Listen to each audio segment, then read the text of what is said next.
àṣírí ìdí tí kábíyèsí ikú bàbá yèyé ìyún aláàfin Ọ̀yọ́ ọba Abdulhakeem Abímbọ́lá Ọ̀wọ́adé àkọ́kọ́.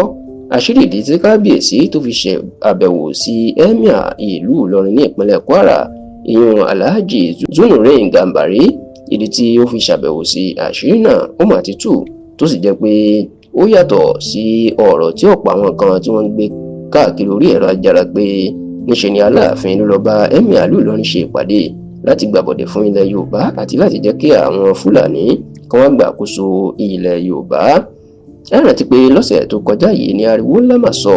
lórí ẹ̀rọ ayélujára nígbà tí àwọn èèyàn tí wọ́n dédé rí Aláàfin Ọ̀yọ́ ní ààfin emir ìlú Ìlọrin ọba Zulu Gambari tó tún jẹ́ alága àti olórí ìgbìmọ̀ lọ́balọ́ba ìpínlẹ̀ Kwara, tó sì jẹ́ pé níṣe ni ọ̀pọ̀ àwọn èèyàn náà bẹ̀rẹ̀ sí ní máa sọ̀rọ̀ tí wọ́n ń sọ pé kí ni ìpàdé kábíyèsí àti ọba àwọn Fúlàní náà. Wọ́n ní ṣé kábíyèsí ti gbàgbé ìtàn ni pé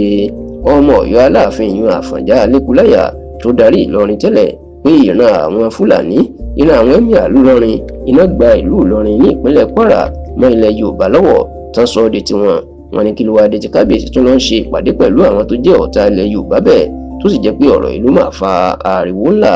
Kódà níbi tí ọ̀rọ̀ yìí tó jà rìnrìn kiri orí ẹ̀rọ ayélujára dé, níṣe ni àwọn kan máa ń gbé ìròyìn kiri wípé ìpàdé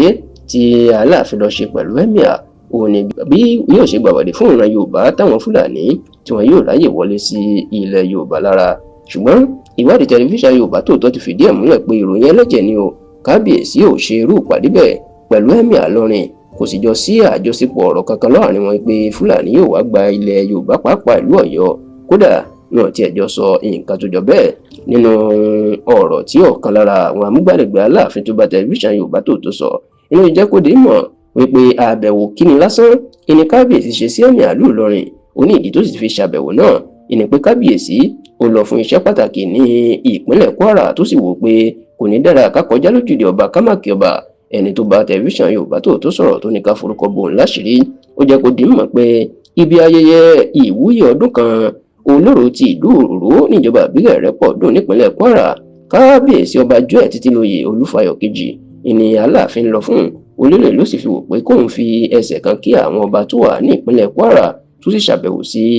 emir ìlú Ìlọrin tó jẹ́ alága ìgbìmọ̀ lọ́balọ́ba gbogbo ọba ìpínlẹ̀ Kwara. Bẹ́ẹ̀ ìní ó jẹ́ kó di mọ̀ pé ilé náà inú tó jẹ́ kí kábíyèsí kó lo àǹfààní náà láti kí Ọlọ́fà àti ìlú Ọ̀fà kábíyèsí